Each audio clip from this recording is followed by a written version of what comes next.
할머니, 저 좀 도와주세요. 동생이 밥을 못 먹었어요. 돈은 없는데 뭐든 도와드릴게요. 청소도 하고 짐도 나를게요. 제발요. 할머니, 저 좀 도와주세요. 동생이 밥을 못 먹었어요. 제발요. 빗속에서 소년이 말순의 앞을 막아섰습니다. 온몸이 흠뻑 젖어 있었습니다. 반팔 티셔츠가 살갗에 달라붙었고 운동화에서는 빗물이 질퍽하게 흘러내렸습니다. 소년의 눈빛은 날카로웠습니다. 자존심도 체면도 이미 다 내려놓은 눈빛. 오직 한 가지만 남아 있었습니다. 동생, 소년의 등 뒤에 여자아이가 서 있었습니다. 입술이 파랗게 질려 있었습니다. 담요 한 장 없이 폭우를 맞은 탓이었습니다. 온몸을 부들부들 떨면서도 오빠 등 뒤에 꼭 붙어 있었습니다. 커다란 눈망울에 눈물이 가득 고여 있었습니다. 그러나 울지 않았습니다. 울면 오빠가 더 힘들어진다는 걸 아는 눈빛이었습니다. 말수는 방앗간 연문을 잠그려다 그 자리에 굳어버렸습니다. 이야기 시작 전 구독과 좋아요로 마음을 나눠주세요. 늘 평안한 하루 되시길 바랍니다. 이제 이야기 시작합니다. 밥이라도 좀 주시면 안 될까요? 돈은 없는데 뭐든 도와드릴게요. 청소도 하고 짐도 나를게요. 제발요. 소년의 목소리가 낮게 깔렸습니다. 울먹임을 억지로 눌러 담은 목소리였습니다. 손을 내밀어 구걸하는 것도 아니었습니다. 거래를 제안하는 것이었습니다. 공짜로 받지 않겠다는 마지막 자존심이었습니다. 그 순간 여자아이가 오빠의 팔을 잡아당기며 작게 속삭였습니다. 오빠, 나 진짜 너무 배고파. 어지러워. 소년의 얼굴이 무너졌습니다. 딱 1초였습니다. 단 1초 동안 소년의 얼굴에서 강인함이 사라지고 19살짜리 아이의 얼굴이 드러났습니다. 두렵고 지치고 무너지기 직전인 얼굴. 그리고 다음 순간 소년은 다시 입술을 꾹 깨물었습니다. 말순의 가슴이 쿵 내려앉았습니다. 30년을 이 방앗간에서 살았습니다. 새벽 5시에 문을 열고 밤 10시에 문을 닫는 것이 그녀의 하루였습니다. 기계 소리, 쌀 냄새, 먼지. 그것이 그녀의 삶이었습니다. 남편은 오래전에 세상을 떴고 아들은 22살의 교통사고로 먼저 보냈습니다. 그 뒤로 말수는 이 방앗간만 붙들고 살았습니다. 기계가 돌아가는 소리만이 이 집이 살아있다는 증거였으니까요. 그날 밤도 말수는 하루를 닫으려던 참이었습니다. 그런데 두 아이가 앞을 막아선 것입니다. 말수는 아무 말도 하지 않았습니다. 소년을 바라봤습니다. 찢어진 운동화, 작아서 손목이 다 드러난 소매, 그리고 배낭 2개. 이 세상에서 이 아이들이 가진 전부였습니다. 말순의 눈이 다시 여자아이의 파란 입술로 향했습니다. 20년 전 기억이 번개처럼 스쳤습니다. 병원 침대에서 창백하게 식어가던 아들의 얼굴. 아무리 손을 잡아도, 아무리 이름을 불러도 대답이 없던 그날 밤. 말수는 돌아섰습니다. 들어와. 소년이 움직이지 않았습니다. 의심하는 눈빛이었습니다. 당연했습니다. 세상은 이 아이에게 친절한 척하다가 등을 돌리는 법을 수없이 가르쳐 왔을 테니까요. 아이 입술이 파래. 들어오라고. 그 한마디였습니다. 소년은 잠시 말순을 바라봤습니다. 노인의 눈에는 함정도 없었고 계산도 없었습니다.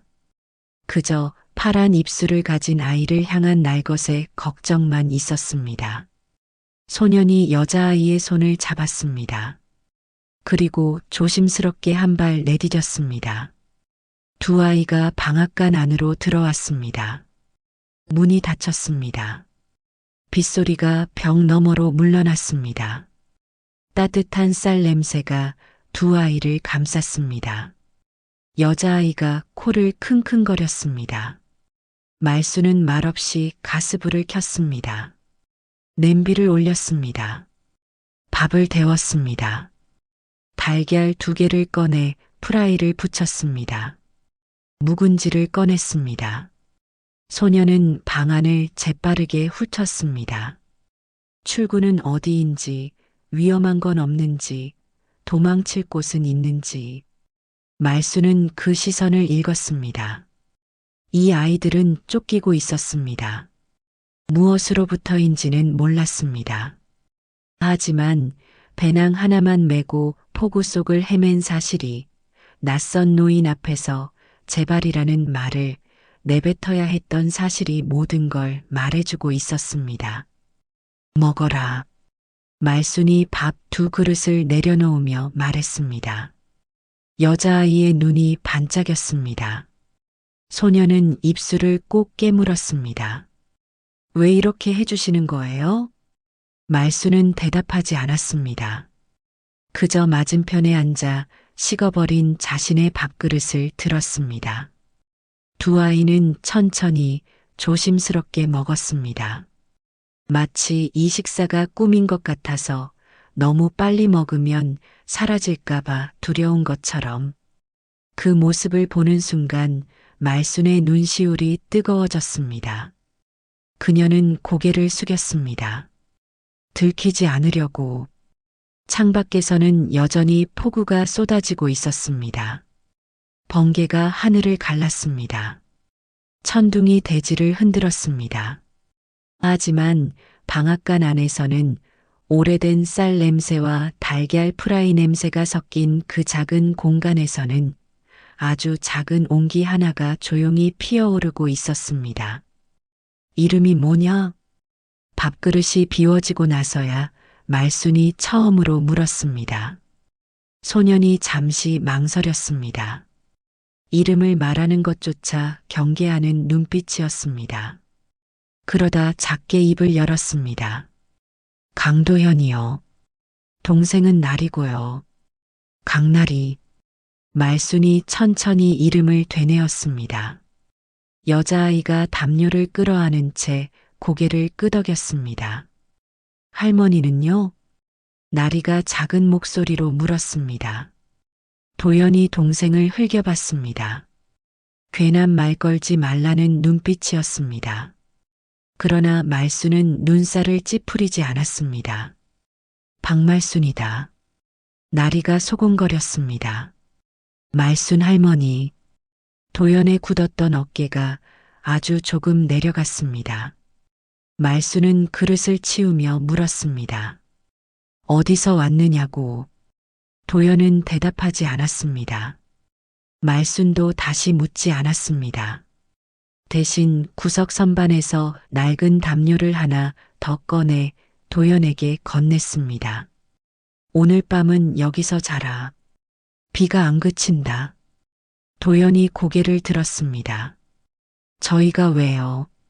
아이가 감기 걸리면 안 되니까. 말순의 목소리는 무뚝뚝했습니다. 더 이상의 설명도 없었습니다. 도연은 담요를 받아야 할지 말아야 할지 몰라 잠시 멈춰 섰습니다. 나리가 오빠의 팔을 살짝 잡아당겼습니다. 오빠 있으면 안 돼? 도연은 천천히 담요를 받았습니다. 고맙습니다. 말수는 대답 대신 방앗간 한쪽 구석 나무 평상을 가리켰습니다. 저기 누워라. 딱딱하지만 바닥보단 낫다. 두 남매는 평상에 나란히 누웠습니다. 나리는 담요를 덮자마자 눈이 스르르 감겼습니다. 며칠을 제대로 자지 못한 몸이 따뜻함에 무너져 내린 것입니다. 도연은 눈을 감지 않았습니다. 천장을 바라본 채 미동도 하지 않았습니다. 말수는 불을 끄고 방앗간 한쪽 의자에 앉았습니다. 어둠 속에서 빗소리만 요란했습니다. 말수는 생각했습니다. 저 아이들 어디서 온 걸까? 배낭 2개, 갈 곳 없는 눈빛, 공짜는 안 된다며 일을 하겠다던 소년의 목소리. 세상에 무수히 거절당한 사람만이 그런 목소리를 냅니다. 아무것도 기대하지 않으면서도 마지막으로 한 번만 더 부탁해보는 목소리. 말수는 20년 전을 떠올렸습니다. 아들 석진이가 22살이었습니다. 새벽에 오토바이를 타고 나갔다가 돌아오지 않았습니다. 새벽 2시에 병원에서 전화가 왔습니다. 말수는 슬리퍼 바람으로 병원까지 뛰었습니다. 그러나 이미 늦었습니다. 아들은 차갑게 식어 있었습니다.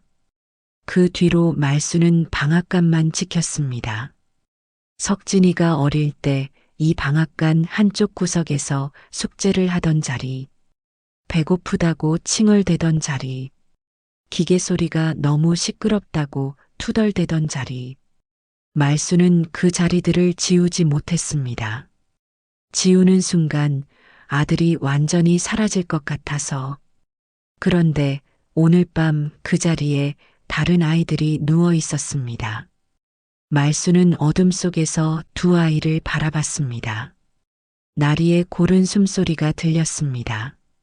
도연은 여전히 잠들지 못하고 있었습니다. 동생의 담요를 살며시 고쳐 덮어주는 손이 보였습니다. 말수는 눈을 감았습니다. 빗소리가 조금씩 잦아들었습니다. 새벽이 되어서야 비가 그쳤습니다. 말수는 눈을 뜨고 일어났습니다. 조용히 가스불을 켜고 쌀을 씻었습니다. 된장찌개를 끓였습니다. 달걀을 더 꺼냈습니다. 도연이 눈을 떴습니다. 냄새를 맡은 것이었습니다. 소녀는 자신이 어디 있는지 잠시 잊은 듯 멍하니 천장을 바라봤습니다. 그리고 이내 벌떡 일어났습니다. 저희 이제 가야 해요. 말순이 냄비를 저으며 말했습니다. 밥 먹고 가라. 아니요, 정말 감사한데 더는 폐를 끼칠 수 없어요. 폐는 무슨, 밥 한 끼가 폐냐? 도연이 입술을 깨물었습니다. 나리가 눈을 비비며 일어났습니다. 밥 냄새를 맡자마자 배에서 소리가 났습니다. 도연이 동생을 바라봤습니다. 나리가 오빠를 바라봤습니다. 말순이 뚝배기를 식탁에 내려놓으며 말했습니다. 앉아라. 2 아이는 앉았습니다. 3 사람은 아침을 먹었습니다. 말순은 밥을 먹으면서도 2 아이를 자꾸 살폈습니다. 어제 저녁보다 조금 긴장이 풀린 얼굴이었습니다. 특히 나리는 된장찌개를 먹으면서 눈을 반짝이며 말했습니다. 맛있어요. 할머니 된장찌개 진짜 맛있어요. 말순의 입술이 아주 조금 올라갔습니다. 밥을 다 먹고 도연이 일어나 그릇을 개수대로 가져갔습니다. 설거지를 하겠다고 했습니다. 말순이 말리지 않았습니다. 도연이 꼼꼼하게 그릇을 닦는 동안 나리는 방앗간 구석구석을 두리번거리며 구경했습니다. 할머니, 여기서 오래 사셨어요? 30년. 와, 저는 30년이 얼마나 긴지 모르겠어요. 말순이 나리를 바라봤습니다. 아이의 눈이 맑았습니다. 세상에 이렇게 치이면서도 아직 저 눈빛이 남아있구나. 말수는 가슴 한켠이 묵직해지는 걸 느꼈습니다. 설거지를 마친 도연이 배낭을 들었습니다. 정말로 감사했습니다. 은혜는 잊지 않을게요. 말수는 대답하지 않았습니다. 도연이 나리의 손을 잡고 방앗간 문을 향해 걸었습니다. 말수는 그 뒷모습을 바라봤습니다. 작은 배낭 2개. 어디로 가려는 걸까? 이 아침에, 이 허름한 차림으로 어디 갈 데 있냐? 도연이 멈췄습니다. 대답하지 않았습니다. 그게 대답이었습니다. 말순이 천천히 입을 열었습니다. 딱 하루다. 오늘 하루만 더 있어라. 시설에서 동생이랑 같이 있으면 안 된대요. 그래서 나왔어요. 도연이 처음으로 입을 열었습니다. 오후였습니다. 말순이 방앗간 일을 마치고 평상에 앉아 쉬고 있을 때였습니다. 나리는 마당 한쪽에서 말순이 내어준 종이와 색연필로 그림을 그리고 있었습니다. 도연은 말순 옆에 어색하게 앉아 한동안 아무 말도 하지 않다가 갑자기 그 말을 꺼냈습니다. 말순은 아무 말도 하지 않았습니다. 도연이 계속 말했습니다. 저 이번 달에 만 19살 됐어요. 보호 종료라고 시설에서 나가야 해요. 근데 나리는 아직 8살이라 제가 데려갈 수 없대요. 법적으로 제가 보호자가 아니니까 따로 보내야 한대요. 도연의 목소리가 낮고 평탄했습니다. 이미 여러 번 되뇌었던 말처럼. 그러나 그 평탄함 아래 무언가가 단단히 눌려 있었습니다. 그래서 나왔어요. 동생이랑 떨어지느니 둘이 같이 나가는 게 낫다 싶어서. 말순이 물었습니다. 부모는? 없어요. 어릴 때부터 없었어요. 짧은 대답이었습니다. 그 안에 얼마나 많은 것들이 압축돼 있는지 말순은 알 것 같았습니다. 어릴 때부터 그 4글자 안에 담긴 긴 시간들. 친척은 연락했어요. 다들 사정이 있대요. 도연이 나리를 바라봤습니다.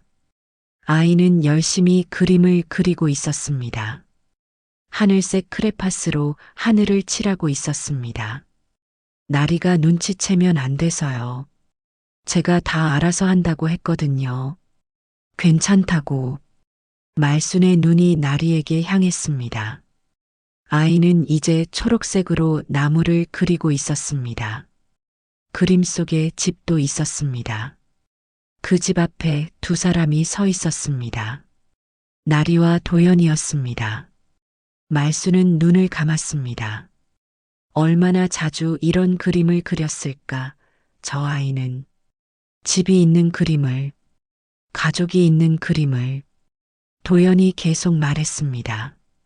복지관을 찾아갔지만 보호 종료 청소년이라 지원이 끊겼다는 것, 상담소에서도 뾰족한 방법이 없다는 말만 들었다는 것, 며칠째 잠잘 곳을 찾아 돌아다니다가 어젯밤이어 방앗간 처마 밑에 다다른 것. 말순은 조용히 들었습니다. 중간에 끊지 않았습니다. 도연이 다 말하고 나서 고개를 숙였습니다. 죄송해요. 괜히 이런 말씀 드렸네요. 말순이 일어났습니다. 그리고 방앗간 안으로 들어갔습니다. 도연이 멍하니 그 뒷모습을 바라봤습니다. 잠시 뒤 말순이 손에 무언가를 들고 나왔습니다. 수박이었습니다. 어제 마을 구멍가게 주인 옥분이가 갖다 준 것이었습니다. 말순은 수박을 칼로 잘라 도연 앞에 내밀었습니다. 먹어라. 아, 저는 괜찮아요. 나리 줘라. 도연이 수박 한 조각을 들고 나리에게 걸어갔습니다. 나리가 눈을 반짝이며 2손으로 받았습니다. 오빠도 먹어. 응, 먹을게. 도연이 돌아와 말순 옆에 다시 앉았습니다. 2사람은 수박을 먹으며 잠시 말이 없었습니다. 말순이 먼저 입을 열었습니다. 마을 복지 상담사가 있다. 내가 한번 물어보겠다. 도연이 고개를 들었습니다. 눈빛이 흔들렸습니다. 저희 때문에 그렇게까지 하실 필요 없어요. 필요 있으니까 하는 거다. 도연은 할 말을 잃었습니다. 말순은 수박씨를 뱉으며 담담하게 덧붙였습니다. 세상이 다 그런 건 아니야. 가끔은 도움이 되는 사람도 있어. 도연의 눈가가 붉어졌습니다. 소녀는 고개를 숙였습니다. 들키지 않으려고. 그러나 말수는 받습니다. 저녁이 되었습니다. 말수는 된장찌개를 다시 끓이고 생선을 구웠습니다. 세 사람은 둘러앉아 저녁을 먹었습니다. 나리가 생선을 먹으면서 말했습니다. 할머니, 저 여기 계속 있으면 안 돼요? 도연이 나리를 나무랐습니다. 나리야, 그런 말하는 거 아니야. 왜? 할머니가 싫으신 거야? 말순이 나리를 바라봤습니다. 싫지 않다. 나리가 방긋 웃었습니다. 도연은 숟가락을 내려놓았습니다. 할머니, 저희 내일은 진짜 나갈게요. 오늘 하루 정말 감사했어요. 말수는 대답하지 않았습니다. 창밖을 바라봤습니다. 밤하늘에 별이 나 있었습니다. 한참 뒤 말순이 입을 열었습니다. 내일 나랑 같이 마을 사무소 가자. 도연이 눈을 들었습니다. 말순이 계속 말했습니다. 이장한테 물어보고 상담사한테 연결해 달라고 할 거다. 방법이 아예 없지는 않을 거야. 하지만 저희는 도연아? 말순이 소년의 이름을 불렀습니다. 도연이 굳었습니다. 처음이었습니다. 이름을 불러주는 어른이 혼자 다 해결하려고 하지 마라. 그렇게 할 수 있는 나이가 아니야. 도연의 눈에서 눈물이 한 방울 떨어졌습니다. 소녀는 황급히 손등으로 닦았습니다. 나리가 오빠 손을 꼭 잡았습니다. 세 사람은 그날 밤 방앗간에서 다시 잠들었습니다. 별빛이 창문으로 스며들었습니다. 말수는 눈을 감으며 생각했습니다. 내가 뭘 하려는 건가? 그리고 이내 다른 생각이 따라왔습니다. 그래도 해야지. 하루가 이틀이 되었습니다. 이틀이 사흘이 되었습니다. 어느새 일주일이 흘렀습니다. 마을 사무소에 다녀온 다음 날부터 도연은 아침 일찍 일어나 방앗간 마당을 쓸었습니다. 시키지 않았습니다. 그냥 빗자루를 들고 나갔습니다. 나리는 말순이 쌀을 고를 때 옆에 앉아 같이 손을 놀렸습니다. 작은 손으로 돌멩이를 골라내면서 할머니 이거요? 이거요? 하며 눈을 반짝였습니다. 세 사람은 서서히 하나의 리듬을 만들어가고 있었습니다. 그러나 마을은 달랐습니다. 마을 구멍가게 주인 이목분이 처음 말을 꺼낸 건 사흘째 되던 날이었습니다. 말순이 두부를 사러 가게에 들렀을 때였습니다. 말순아, 저 애들 어디서 온 거야? 고아원에서 나온 애들이다. 그걸 왜 내가 데려다 키워? 나이도 있는데 키우는 거 아니다. 잠깐 있는 거야. 옥분이 목소리를 낮췄습니다. 마을 사람들이 수군댄다. 저 노인네 요즘 이상해졌다고. 모르는 애들 데려다가 뭐 하는 거냐고. 말순이 두부를 집어들었습니다. 얼마야? 말순아, 내 말 듣고 있어? 들었어. 얼마냐고. 옥분이 한숨을 쉬었습니다. 말순은 두부값을 치르고 가게를 나왔습니다. 뒤에서 옥분이 한마디 더 했습니다. 혹시라도 나중에 문제 생기면 어떡하려고. 말순은 대답하지 않았습니다. 묵묵히 걸었습니다. 그날 저녁 도연이 눈치를 챘습니다. 말순이 평소보다 말이 없었기 때문입니다. 밥을 다 먹고 나리가 잠든 뒤 도연이 말순 옆에 와서 앉았습니다. 마을 사람들이 뭐라고 해요? 말순이 도연을 바라봤습니다. 신경 꺼라. 저희 때문에 할머니가 힘드신 거잖아요. 힘들지 않다. 저희가 나가면 해결될 문제잖아요. 도연아, 말순의 목소리가 낮아졌습니다. 내가 나가면 해결되는 건 하나도 없어. 마을 사람들 입은 또 다른 걸 씹을 거야. 원래 그래. 도연이 고개를 숙였습니다. 그리고 나는 마을 사람들 입이 무서워서 사는 사람이 아니다. 도연이 말순을 바라봤습니다. 노인의 눈빛이 단단했습니다. 흔들림이 없었습니다. 그냥 있어라. 복지 상담사 정소영 씨가 곧 연락 온다고 했다. 다음 날 정소영 상담사가 방앗간을 찾아왔습니다. 30대 후반의 여성이었습니다. 두 남매의 상황을 꼼꼼히 듣고 노트에 받아 적었습니다. 그리고 천천히 입을 열었습니다. 현재 법적으로 도연 씨가 나리를 데리고 있기엔 미성년자 보호 문제가 복잡해요. 임시보호 신청을 하면 절차가 있는데 시간이 걸려요. 얼마나요? 최소 2주, 길면 한 달이요. 도연의 얼굴이 굳었습니다. 정소영 씨가 말순을 바라봤습니다. 그 기간 동안 박말순 씨가 임시보호자로 신청해 주시면 법적으로 아이들이 안전하게 머물 수 있어요. 말순이 고개를 끄덕였습니다. 하겠습니다. 도연이 놀라서 말순을 봤습니다. 할머니, 그렇게까지 안 하셔도 했다고. 말순은 짧게 잘랐습니다. 정소영 씨가 조용히 웃었습니다. 그녀는 오래 이 일을 해왔습니다. 이렇게 선뜻 나서는 어른을 만나는 건 드문 일이었습니다. 절차가 시작되었습니다. 그날 저녁 나리가 말순의 옆에 찰싹 붙어 앉았습니다. 할머니, 저 여기 오래 있어도 돼요? 말순이 나리의 머리를 쓰다듬었습니다. 있어도 된다. 나리가 방긋 웃었습니다.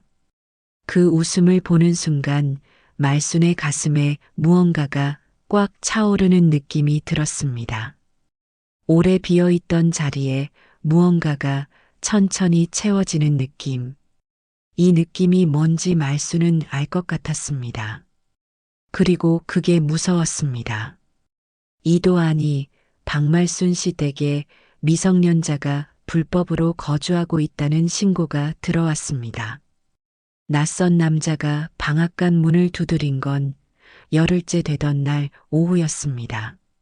40대 중반 정장 차림의 서류 가방. 시 아동보호팀 직원이었습니다. 말순이 문을 열자 남자는 명함을 내밀며 안으로 들어왔습니다. 눈이 날카로웠습니다. 방안을 훑었습니다. 평상에 앉아 숙제를 하던 나리를 발견하고는 서류를 꺼냈습니다. 임시보호 신청은 확인됐는데 아직 승인이 나지 않은 상태입니다. 승인 전 보호는 규정상 불법입니다. 말순이 조용히 말했습니다. 신청 중이라고 했습니다. 신청과 승인은 다릅니다. 아이들은 오늘 저와 함께 임시보호시설로 가야 합니다. 그 순간 마당에서 기계를 닦던 도연이 문을 열고 들어왔습니다. 상황을 보자마자 눈빛이 굳었습니다. 무슨 일이에요? 남자가 도연을 바라봤습니다. 강도현 씨 맞죠? 나리 씨는 오늘 시설로 가야 합니다. 도연이 앞으로 나섰습니다. 안 갑니다. 강도현 씨, 이건 규정이에요. 감정적으로 대응하시면 동생이랑 떨어지기 싫어요. 도연의 목소리가 떨렸습니다. 그러나 물러서지 않았습니다. 나리가 평상에서 내려와 오빠 뒤에 꼭 붙었습니다. 오빠, 나 시설 가는 거야? 안 가. 걱정 마. 하지만 안 간다고. 도연이 나리의 어깨를 감쌌습니다. 아이의 눈에 눈물이 차오르기 시작했습니다. 입술이 파르르 떨렸습니다. 남자가 한 발 다가섰습니다. 강도현 씨, 규정상. 말순이 그 앞을 막아섰습니다. 하루만 시간을 주십시오. 남자가 말순을 바라봤습니다. 죄송합니다만 그럴 수 없습니다. 복지 상담사 정소영 씨와 조율하겠습니다. 하루만요. 남자가 난처한 표정을 지었습니다. 말순의 눈빛은 흔들리지 않았습니다. 굽은 허리, 주름진 얼굴. 그러나 그 눈빛만은 똑바로 남자를 향해 있었습니다. 남자가 한숨을 쉬었습니다. 내일 오전까지입니다. 그때까지 해결이 안 되면 반드시 데려가야 합니다. 서류를 두고 남자가 나갔습니다. 방앗간에 침묵이 내려앉았습니다. 나리가 그 자리에서 울기 시작했습니다. 소리도 없이 그냥 눈물이 뚝뚝 떨어졌습니다. 도연이 동생을 안았습니다. 나리야, 괜찮아. 안 가도 돼. 도연의 목소리도 떨렸습니다. 말수는 두 아이를 바라봤습니다. 그리고 주먹을 쥐었습니다. 저녁이 되었습니다. 밥상을 차렸지만 세 사람 모두 제대로 먹지 못했습니다. 나리는 숟가락을 들었다 놓기를 반복했습니다. 도연은 밥을 앞에 두고 생각에 잠겨 있었습니다. 말순이 입을 열었습니다. 정소영 씨한테 연락했다. 내일 아침 일찍 같이 시청 가기로 했다. 도연이 고개를 들었습니다. 어떻게 하시려고요? 말순은 잠시 생각했습니다. 그리고 천천히 말했습니다. 방법을 찾아볼 거다. 하지만 임시보호 승인도 안 났는데요. 내일까지 안 나면 다른 방법을 써야지. 도연이 말순을 바라봤습니다. 노인의 얼굴에는 두려움이 없었습니다. 단지 조용한 결심만이 있었습니다. 밤이 깊었습니다. 나리는 일찍 잠들었습니다. 울어서 지쳤기 때문이었습니다. 도연은 잠들지 못했습니다. 말순도 잠들지 못했습니다. 새벽 2시였습니다. 말순이 어둠 속에서 눈을 뜨고 있을 때 작은 소리가 들렸습니다. 도연이 조용히 일어나고 있었습니다. 배낭을 챙기는 소리였습니다. 말순이 낮게 말했습니다. 어디 가냐? 도연이 굳었습니다. 저 혼자 나가면 나리만 남잖아요. 그러면 할머니가 나리를 임시 보호하는 게 더 쉬워질 거예요. 저 때문에 복잡해지는 거니까. 말순이 천천히 일어났습니다. 그래서 내가 사라지면 된다고 생각하는 거냐? 도연이 대답하지 못했습니다. 도연아? 말순이 어둠 속에서 도연의 앞에 섰습니다. 내가 없으면 나리가 살 수 있을 것 같냐? 저 아이한테 오빠가 전부인 거 몰라? 도연의 눈에서 눈물이 흘렀습니다. 그래도 이렇게 있다간 다 힘들어져요. 나는 힘들지 않다. 왜 그렇게까지 하세요? 저희가 뭔데요? 말순이 잠시 침묵했습니다. 그리고 말했습니다. 내 아들 같아서. 도연이 굳어버렸습니다. 말순이 계속 말했습니다. 내 아들이 너희 나이에 죽었어. 나는 그 아이 마지막을 못 지켰어. 지금도 그게 아니다. 방앗간에 어둠만 가득했습니다. 그러니 가지 마라. 내일 아침같이 시청 가자. 방법이 있을 거야. 도연은 한참 서 있었습니다. 배낭끈을 쥔 손에서 서서히 힘이 빠졌습니다. 소녀는 그 자리에 주저앉아 소리도 없이 울기 시작했습니다. 오래 참았던 울음이었습니다. 말수는 말없이 그 옆에 앉았습니다. 빗소리도 없었습니다. 바람 소리도 없었습니다. 그저 소년의 울음과 노인의 조용한 숨소리만이 방앗간을 채웠습니다. 위탁 양육 신청하고 싶습니다. 아침 햇살이 시청 유리문을 비추고 있었습니다. 말수는 아동복지과 담당자 앞에 똑바로 앉아 말했습니다. 정소영 상담사가 옆에 나란히 앉았습니다. 도연은 나리의 손을 잡고 그 뒤에 앉아 있었습니다. 나리는 긴장한 듯 오빠 팔에 바짝 붙어 있었습니다. 담당자가 서류를 꺼냈습니다. 신청자 성함과 나이를 말씀해 주세요. 박말순, 66입니다. 담당자의 손이 멈췄습니다. 66이요? 네. 담당자가 난처한 표정을 지었습니다. 박말순 씨, 위탁 양육은 일반적으로 63 이하를 권장합니다. 권장이지 필수는 아니죠. 그렇긴 합니다만 경제적 능력은 어떻게 되십니까? 방앗간 운영하고 있습니다. 작지만 수입이 있어요. 혼자 사십니까? 지금은 아닙니다. 담당자가 서류를 보며 말을 이었습니다. 나이 문제, 경제력 문제, 주거 환경 문제. 하나하나 짚을 때마다 벽이 생겼습니다. 말수는 무너지지 않았습니다. 담당자가 무슨 말을 해도 한마디로 받아쳤습니다. 일단 신청하겠습니다. 담당자가 한숨을 쉬었습니다. 솔직히 말씀드리면 승인 가능성이 높지 않습니다. 나이도 그렇고 경제적 여건도. 그래도 신청합니다. 왜 이렇게까지 하시는 겁니까? 말순이 담당자를 똑바로 바라봤습니다. 저 아이들이 필요하기 때문입니다. 저한테. 담당자가 말순의 눈을 들여다봤습니다. 거기에는 부탁도 애원도 없었습니다. 그냥 단단한 진심만 있었습니다. 담당자는 잠시 침묵하다가 서류를 앞으로 밀었습니다. 작성해 주세요.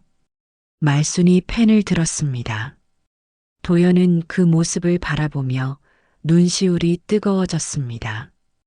66살 노인이 굽은 허리를 꼿꼿이 세우고 펜을 쥔 모습, 자신들을 위해 이렇게까지 하는 어른이 세상에 있다는 사실이 아직도 믿기지 않았습니다.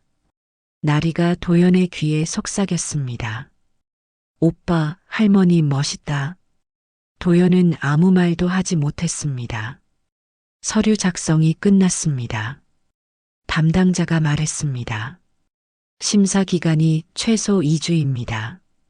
그동안 임시보호 연장 신청을 같이 해드리겠습니다.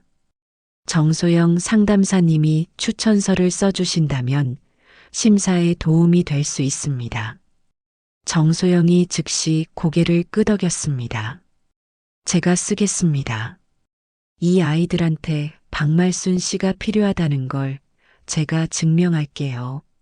말순의 눈가가 뜨거워졌습니다. 그러나 티를 내지 않았습니다.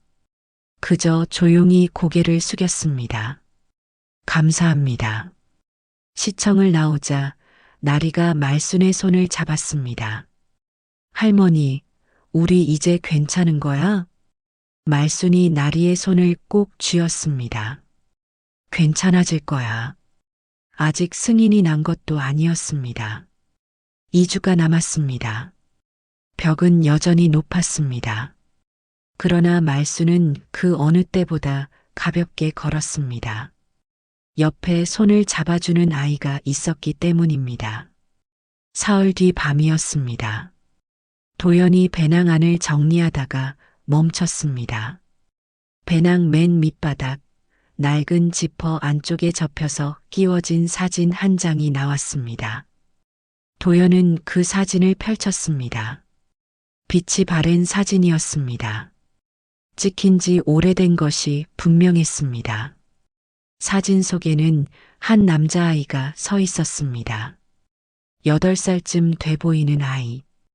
까무잡잡한 얼굴에 수줍은 웃음을 짓고 있었습니다.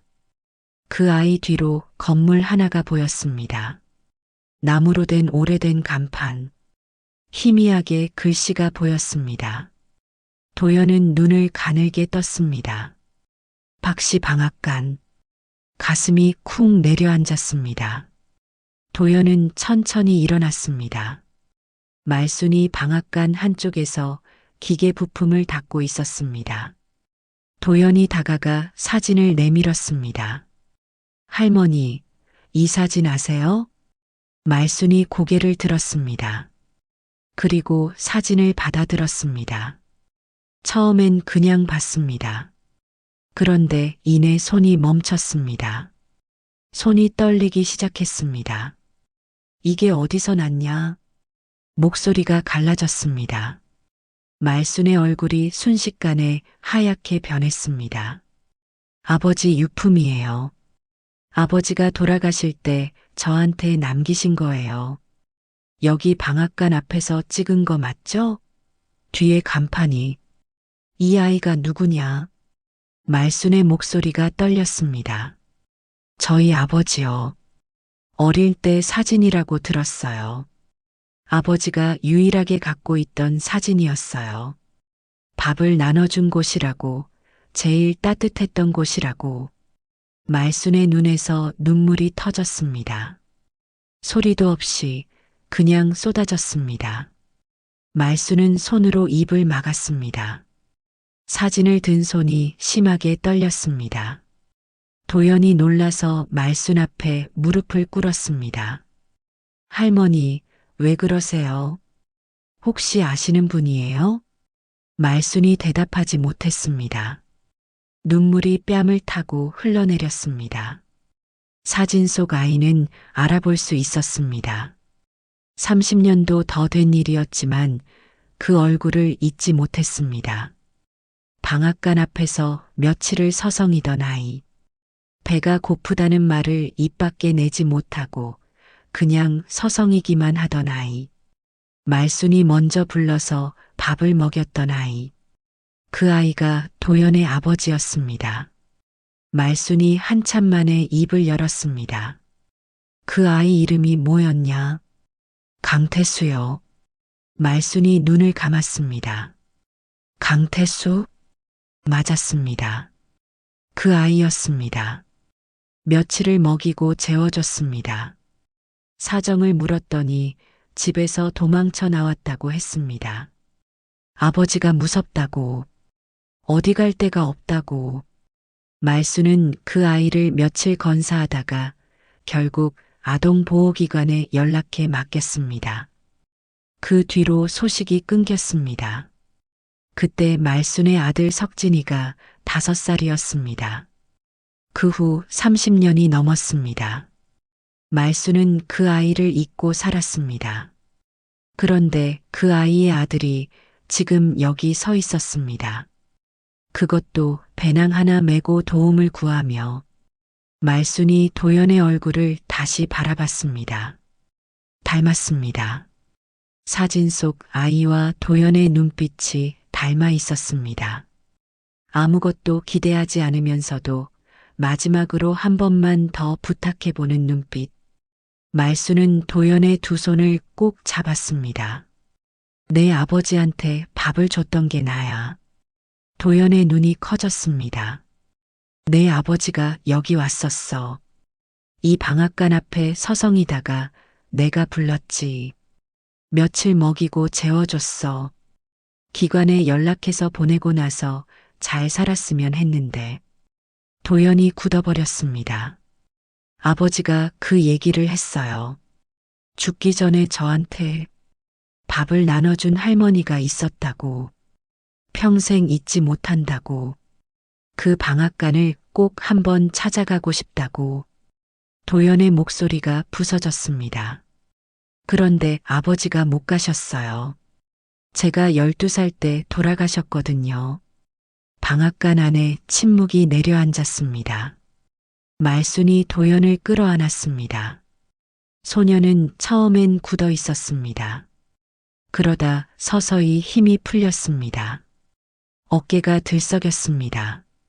말순도 울었습니다. 두 사람은 한참을 그렇게 있었습니다. 나리가 잠에서 깨어 비빈 눈으로 두 사람을 바라봤습니다. 그리고 아무 말도 하지 않고 말순 옆으로 와서 조용히 끼어들었습니다. 세 사람이 한데 뭉쳤습니다. 방앗간 바깥으로 별빛이 쏟아지고 있었습니다. 말순은 생각했습니다. 우연이 아니었구나. 이 아이들이 하필 내 방앗간 처마 밑에 온 것이, 하필 그날 밤 내가 뒷문을 잠그려다 멈춘 것이, 30년 전 내가 밥을 줬던 아이의 아들이 다시 나를 찾아온 것이 우연이 아니었습니다. 다음 날 아침 말순은 일찍 눈을 떴습니다. 평소와 다름없이 쌀을 씻고 된장찌개를 끓였습니다. 그러나 속은 달랐습니다. 어젯밤의 일이 꿈처럼 느껴졌습니다. 그러나 꿈이 아니었습니다. 도연의 배낭 속 사진이 그 증거였습니다. 도연이 눈을 뜨고 말순을 바라봤습니다. 어젯밤 이후로 무언가 달라진 눈빛이었습니다. 경계심이 사라진 자리에 다른 것이 채워진 눈빛. 할머니, 응, 아버지 이야기 더 해주실 수 있어요? 말순이 된장찌개를 저으며 말했습니다. 밥 먹고 나서 세 사람이 아침을 먹었습니다. 나리는 눈치도 없이 밥을 맛있게 먹으며 오늘 마당에 꽃씨를 심어도 되냐고 물었습니다. 말순이 그래도 된다고 했습니다. 나리가 마당으로 뛰어나가고 나서 말순과 도연이 마주 앉았습니다. 말순이 입을 열었습니다. 태수가 왔던 게 내가 석진이를 낳고 4년쯤 됐을 때야. 방앗간 앞에서 이틀을 서성였어. 말도 못하고 그냥 서 있기만 했지. 내가 먼저 불렀어. 밥 먹겠냐고. 도연이 조용히 들었습니다. 며칠 먹이고 재웠어. 사정을 들었더니 아버지가 술만 먹으면 때렸다고 하더라. 집에 못 있겠다고. 그래서 기관에 연락했어. 그게 맞는 방법인 줄 알았거든. 그런데 말순이 잠시 멈췄습니다. 그게 맞는 건지 지금도 모르겠어. 도연이 천천히 말했습니다. 아버지가 기관에서 힘들었다고 했어요. 여기저기 돌아다니다가 결국 혼자 살았다고. 근데 할머니 말씀을 자주 했어요. 밥을 줬던 할머니. 아무 말도 안 하고 그냥 먹여줬다고. 그게 제일 따뜻했다고. 말순이 눈을 감았습니다. 그 얘기를 들으니까요. 도연의 목소리가 잠겼습니다. 할머니가 아버지한테 해준 게 지금 저한테 해주시는 거랑 똑같아요. 방앗간 안이 조용했습니다. 마당에서 나리가 흥얼거리는 소리가 들렸습니다. 꽃씨를 심으면서 혼자 노래를 하는 것이었습니다. 말순이 눈을 뜨고 도연을 바라봤습니다. 도연아? 네. 내가 위탁 신청한 거 있잖냐? 네. 그거 되든 안 되든 나는 너희 안 보낼 거야. 도연이 굳었습니다. 말순이 말을 이었습니다. 승인 안 나면 다른 방법 찾으면 되고, 그것도 안 되면 또 다른 방법 찾으면 돼. 방법이 없어지는 날까지는 포기 안 한다. 왜요? 30년 전에 태수를 기관에 보내고 나서 잘 됐을 거라고 생각했어. 근데 쉽지 않았던 거잖냐. 그때 내가 더 붙들었어야 했는데. 말순의 눈빛이 흔들렸습니다. 그 마음을 이제야 갚는 거야. 도연은 오랫동안 아무 말도 하지 못했습니다. 창밖에서 나리가 소리쳤습니다. 오빠, 할머니, 새싹이 나려면 얼마나 걸려? 말순이 대답했습니다. 한 열흘. 열흘이면 볼 수 있어? 볼 수 있어. 나리가 신난 소리를 냈습니다. 도연이 그 소리를 들으며 조용히 웃었습니다. 할머니, 응, 감사합니다. 진짜로. 말수는 대답하지 않았습니다. 그냥 일어나 빈 그릇을 들었습니다.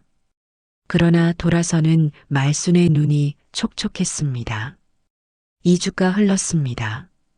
그동안 방앗간은 조용히 돌아갔습니다. 도연은 말순이 시키지 않아도 아침마다 마당을 쓸었습니다. 마을 쪽 일손이 필요한 곳을 수소문해 농장일도 나가기 시작했습니다. 임시 방편이었지만 작은 수입이 생겼습니다. 저녁엔 나리 곁에 앉아 숙제를 도와줬습니다. 나리는 어느새 마을 아이들과 어울려 다니기 시작했습니다. 방앗간 마당에 심은 꽃씨에서 새싹이 났을 때 나리가 방앗간이 떠나가도록 소리쳤습니다. 할머니 났어. 났다고. 말수는 그 소리를 들으며 생각했습니다. 오래된 이 방앗간에 이런 소리가 울린 게 얼마만인가. 그러던 어느 날 오후 정소영 상담사에게서 전화가 왔습니다.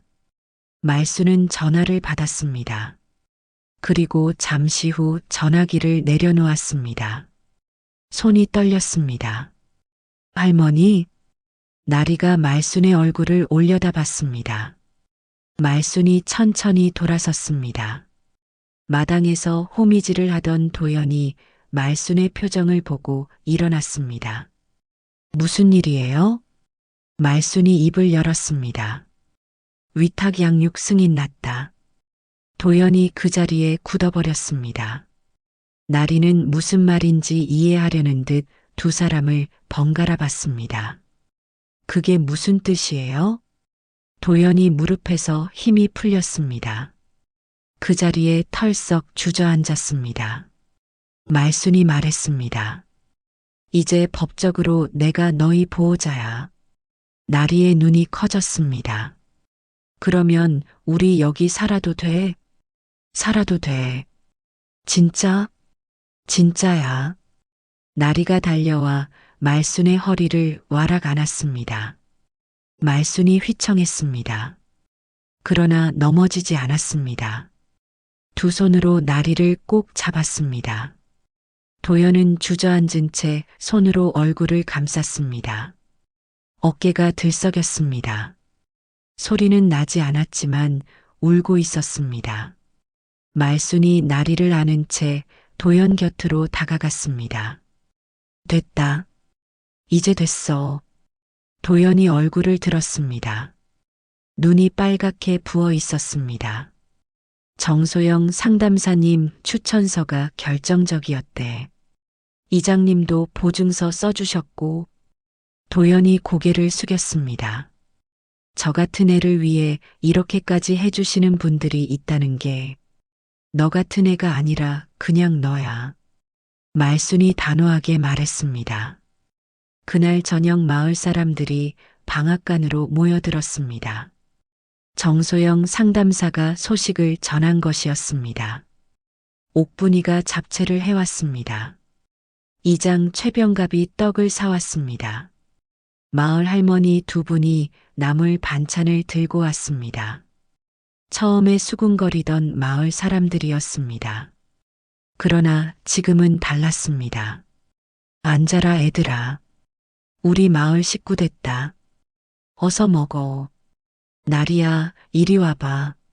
나리는 낯선 어른들 앞에서도 당당하게 앉아 잡채를 먹었습니다. 도연은 어색하게 웃으면서도 어른들 인사를 받았습니다. 옥분이가 말순 옆에 앉아 낮게 말했습니다. 말순아, 내가 처음에 뭐라고 했는지 알지? 알아. 미안하다. 됐어. 그래도 됐다고. 말순이 옥분의 손을 탁 잡았습니다. 옥분이 피식 웃었습니다. 밤이 깊어서야 사람들이 돌아갔습니다. 방앗간에 세 사람만 남았습니다. 나리는 밥상 앞에서 졸다가 결국 잠들어 버렸습니다.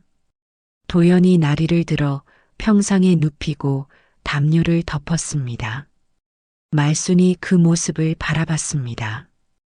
도연이 돌아와 말순 앞에 앉았습니다. 잠시 말이 없었습니다. 그러다 조용히 입을 열었습니다. 할머니, 응, 저 할머니를 할머니라고 부르면 안 될 것 같아요. 말순이 도연을 바라봤습니다. 그럼 도연이 눈을 피했습니다. 귀가 붉어졌습니다. 어머니라고 불러도 될까요? 방앗간 안이 조용해졌습니다. 말순은 한참 동안 아무 말도 하지 않았습니다. 그러다 천천히 고개를 끄덕였습니다. 그래, 불러도 된다. 도연이 고개를 숙였습니다. 감사합니다. 어머니, 말순의 눈에서 눈물이 흘렀습니다. 이번엔 숨기지 않았습니다. 30년 만에 처음 들어보는 그 단어. 아들 석진이를 보내고 다시는 듣지 못할 줄 알았던 그 단어가 오늘 밤 이 낡은 방앗간에서 다시 울렸습니다. 한 해가 흘렀습니다. 방앗간은 달라졌습니다. 마당에 나리가 심은 꽃이 만발했습니다. 담장을 따라 채송화와 봉숭아가 줄지어 피었습니다. 평상에는 방석이 생겼고 마루에는 작은 화분이 놓였습니다. 방앗간 안쪽 벽에는 나리가 그린 그림이 붙어 있었습니다. 세 사람이 나란히 서 있는 그림. 가운데에 말순, 왼쪽에 도연, 오른쪽에 나리. 그 위에 나리의 삐뚤삐뚤한 글씨로 적혀 있었습니다. 우리 가족. 도연은 검정고시를 준비하며 농장 일을 계속했습니다. 새벽에 나가 저녁에 돌아왔습니다. 어깨가 넓어졌고 얼굴에 살이 붙었습니다. 농장 주인 어른이 말했습니다. 이 청년일 하나는 기가 막히게 잘한다고. 도연이 쑥스럽게 웃으며 대답했습니다. 가족한테 잘 보이고 싶어서요. 나리는 마을 초등학교에 다니기 시작했습니다. 처음엔 낯을 가렸습니다. 그러나 한 달도 안 돼 반에서 가장 목소리가 큰 아이가 됐습니다.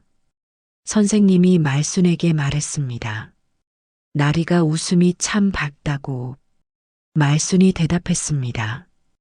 원래부터 그런 아이예요. 어느 가을 오후였습니다. 말순은 방앗간 마당 평상에 앉아 콩을 고르고 있었습니다. 햇살이 따사로웠습니다. 바람이 서늘했습니다. 마당 가득 핀 꽃 위로 나비가 날았습니다. 나리가 학교에서 돌아왔습니다. 할머니, 왔냐? 나리가 가방을 벗어 던지고 말순 옆에 쪼그려 앉았습니다. 오늘 학교에서 장래희망 썼어. 뭐라고 썼냐? 사회복지사. 말순이 나리를 바라봤습니다. 왜? 나리가 해맑게 웃었습니다. 나처럼 갈데 없는 아이들 도와주고 싶어서. 나는 할머니가 있어서 다행이었잖아. 근데 할머니 없는 아이들도 많잖아. 말순은 콩 고르던 손을 멈췄습니다. 나리가 말을 이었습니다. 선생님이 왜 그 직업이냐고 물어봤어. 내가 말했어. 우리 할머니처럼 되고 싶다고. 말순의 눈이 뜨거워졌습니다. 선생님이 우리 할머니가 어떤 분이냐고 했어. 내가 말했지. 아무것도 안 묻고 밥 먹여준 분이라고. 근데 그게 제일 큰 거래. 선생님도 그랬어. 말순은 고개를 숙였습니다. 고르던 콩알이 눈물에 번져 보였습니다. 저녁이 되어 도연이 돌아왔습니다. 흙이 묻은 장화를 마당에서 벗으며 소리쳤습니다. 어머니, 저 왔어요. 씻고 들어와라. 네. 날이 있어요? 있다. 오늘 뭐해요? 콩밥. 좋아요. 도연이 수도가에서 손을 씻었습니다. 나리가 뛰어나와 오빠 팔에 달라붙었습니다. 오빠 오늘 나 학교에서 있었던 일 들어봐. 뭔데? 할머니가 최고래. 그건 나도 알아. 말순이 부엌에서 들으며 조용히 웃었습니다. 밥상이 차려졌습니다. 콩밥, 된장찌개, 묵은지, 생선구이. 세 사람이 둘러앉았습니다. 나리가 숟가락을 들기 전에 말했습니다. 잠깐만. 왜? 기도하게. 도연이 피식 웃었습니다. 말순도 웃었습니다. 나리가 눈을 꼭 감았습니다. 오늘도 밥 먹게 해줘서 감사해요. 할머니 건강하게 해주세요. 오빠도, 그리고 우리 아빠도 하늘에서 잘 있게 해주세요. 말순이 눈을 감았습니다. 강태수? 30년 전 방앗간 앞에서 서성이던 아이. 배고프다는 말을 못하고 그냥 서 있던 아이. 그 아이의 자식들이 지금 이 밥상에 앉아 있었습니다. 우연이 아니었습니다. 처음부터 이렇게 될 운명이었는지도 몰랐습니다. 아멘. 나리가 눈을 뜨며 말했습니다. 자, 먹자. 세 사람은 밥을 먹기 시작했습니다. 방앗간 바깥으로 가을바람이 불었습니다. 마당의 꽃들이 흔들렸습니다. 저녁 햇살이 방앗간 창문을 비췄습니다. 오래된 기계 소리 대신 숟가락 소리와 웃음소리가 방앗간을 가득 채웠습니다. 30년을 혼자 지켜온 방앗간이었습니다. 이제 더 이상 혼자가 아니었습니다. 말순은 밥을 먹으며 생각했습니다. 석진아, 이제 괜찮다. 엄마 이제 혼자 아니야. 오늘 이야기 여기까지입니다. 폭우가 쏟아지던 여름밤, 아무도 찾지 않는 낡은 방앗간 처마 밑에 두 아이가 있었습니다. 배가 고프다는 말 한마디를 겨우 내뱉은 소년과 오빠 등 뒤에서 울음을 참던 여자아이. 말순은 묻지 않았습니다. 어디서 왔는지, 왜 왔는지, 언제 갈 건지. 그냥 문을 열었습니다. 밥을 지었습니다. 담요를 꺼냈습니다. 세상이 수없이 등을 돌렸어도 단 한 사람이 문을 열어주면 달라집니다. 단 한 끼의 밥이, 단 한 장의 담요가 사람을 다시 일으켜 세웁니다. 그리고 그 온기는 끊어지지 않았습니다. 30년 전 말순이 건넸던 밥 한 그릇이 강태수에게 닿았고, 그 아이의 아들 도연에게 닿았고, 어린 나리에게 닿았습니다. 따뜻함은 그렇게 사람을 타고 흘러갑니다. 멈추지 않고. 혹시 지금 이 이야기를 들으시면서 오래전 누군가가 건네준 따뜻함이 떠오르셨나요?